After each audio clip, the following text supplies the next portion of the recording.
बिहार, जहां दुनिया भर के लोग शिक्षा ग्रहण करने आते थे, आज उसी जमीन पे गालियां, अश्लीलता और नंगापन का जहर निकल रहा है। कभी भोजपुरी भाषा में गंगा जैसी पवित्रता बहती थी, आज उसी भाषा को लोग गटर का नाला बना दिया है। ये है भोजपुरी इंडस्ट्री का आज का चेहरा, जहां अब कला नहीं बिकती है, बस जिस्म बिकने लगा है। ये शर्म सिर्फ पूरे बिहार की नहीं है, अब ये देश की इज्जत पर कालिख बनकर चिपक गया है। भोजपुरी इंडस्ट्री, अब भोजपुरी गानों में न सुर बचा है, न संस्कार बचा है।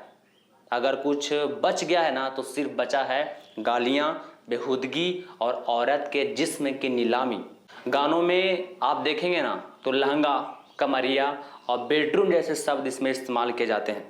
ये सिर्फ अश्लील नहीं है, ये मानसिक बलात्कार है अपनी भाषा का, अपने संस्कृति का और महिलाओं का इज्जत का। और सबसे शर्म की बात यह है कि इसी गंदगी को आज करोड़ों लोग देख रहे हैं, सुन रहे हैं, जैसे कोई अश्लीलता का उत्सव मनाया जा रहा हो। भोजपुरी में अब माँ नहीं बची, बहन नहीं बची, यहाँ बेटियाँ नहीं बची। भोजपुरी गानों में इन्हें लहंगा, कमरिया और बेडरूम तक पहुँचा दिया गया है। जरा सोचिए, भोजपुरी गाने आजकल क्या बना रहे हैं, जिसमें ना तो सुर बचा है, ना शब्दों का इज्जत बचा है। कुछ बच गया है ना, तो वो गालियां, अश्लीलता और बेहुदगी। हर दूसरा गाना कुछ ऐसा ही होता है जिसमें आपको मिल जाएगा लहंगा, कमरिया, पियवा, लिपस्टिक, नाइटी, बिजली।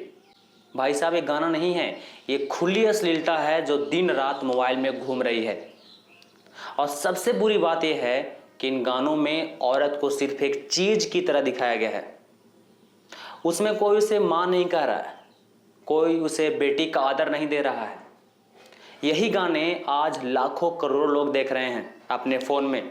मतलब जिसे सुनकर शर्म आनी चाहिए, लोग उसे वायरल बना रहे हैं। सच बोलूं ना, तो आप खुद इस गंदगी के जिम्मेदार हैं, क्योंकि जब तक हम ये सब सुनते रहेंगे, शेयर करते रहेंगे, ये अश्लीलता और बढ़ती जाएगी। सोचिए, ये भाषा हमारी पहचान हुआ करती थी किसी समय में, लेकिन आज उसी पहचान को हम खुद बदनाम कर रहे हैं। अब हालात इतने खराब हो गए हैं कि बच्चा बच्चा मोबाइल में यही सब देख रहा है। आज किसी गांव के स्कूल में चले जाइए, 10 साल का बच्चा आपको गालियों वाले गाने पर डांस करता दिख जाएगा। अगर उसे पूछ दोगे ना कि देश का राष्ट्रपति कौन है, तो शायद वो जवाब दे पाए। लेकिन अगर आपने गाना का थोड़ा सा हिंट दे दिया ना, तो पूरा गाना बिना रुके स्टेप के साथ सुना देगा। ये सिर्फ गानों की गिरावट नहीं है, ये सोच का गिरावट है। जब बचपन में ही अश्लीलता को इतना नॉर्मल बना दिया जाएगा ना, तो आगे चलकर समाज कैसा बनेगा, इसका अंदाजा लगाना बहुत मुश्किल भी नहीं है। हम कहते हैं ना कि बच्चे देश का भविष्य है, तो सोचिए आप अपने भविष्य को क्या दे रहे हो। यही सब दे रहे हो ना। कौन जिम्मेदार है, कलाकार या आप लोग? अब यहाँ पर सिर्फ सवाल कलाकार से नहीं है, खेसारी हो या पवन हो, अरविंद हो या कलवा, कोई भी हो, ये सब वही बना रहे हैं जो मार्केट में बिक रहा है। अगर अश्लील गानों पर करोड़ व्यूज आ रहे हैं, तो इसका मतलब साफ साफ है कि आप लोग ही हैं जो उसे देख देख कर जिंदा रखे हुए हैं। लेकिन सरकार और सेंसरशिप कहाँ है? सरकार बड़े बड़े बैन लगाने की बात करती है, वेब सीरीज में कट लगाती है, फिल्मों पर सेंसर लगाती है, सोशल मीडिया पे निगरानी रखती है कि कोई गवर्नमेंट के खिलाफ कुछ बोल ना रहा हो।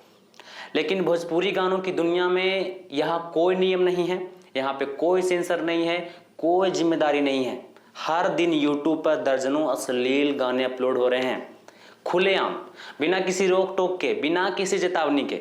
तो सवाल ये है सरकार से कि क्या सेंसर बोर्ड सिर्फ बॉलीवुड के लिए बना है? सेंसर बोर्ड सिर्फ वेब सीरीज के लिए बना है? किसके लिए बना है? जब कोई दो शब्द सिस्टम के खिलाफ बोल देना, तो तुरंत गवर्नमेंट उस पर FIR मार देगी। लेकिन जब कोई गाना औरत की इज्जत की नीलामी कर रहा हो, तब पूरा सिस्टम बहरा हो जाता है। अगर आपको ये देखकर शर्म आती है भोजपुरी गाने सुनने में, देखने में, तो ना इसे देखें, ना इसे शेयर करें, ना ही इसे सपोर्ट करें। वरना कल कोई पूछेगा ना कि भोजपुरी क्या है, और जवाब में लोग कहेंगे वही गाली, बेशर्मी का नंगा नाच। तो सोचो ना, आप क्या जवाब दोगे?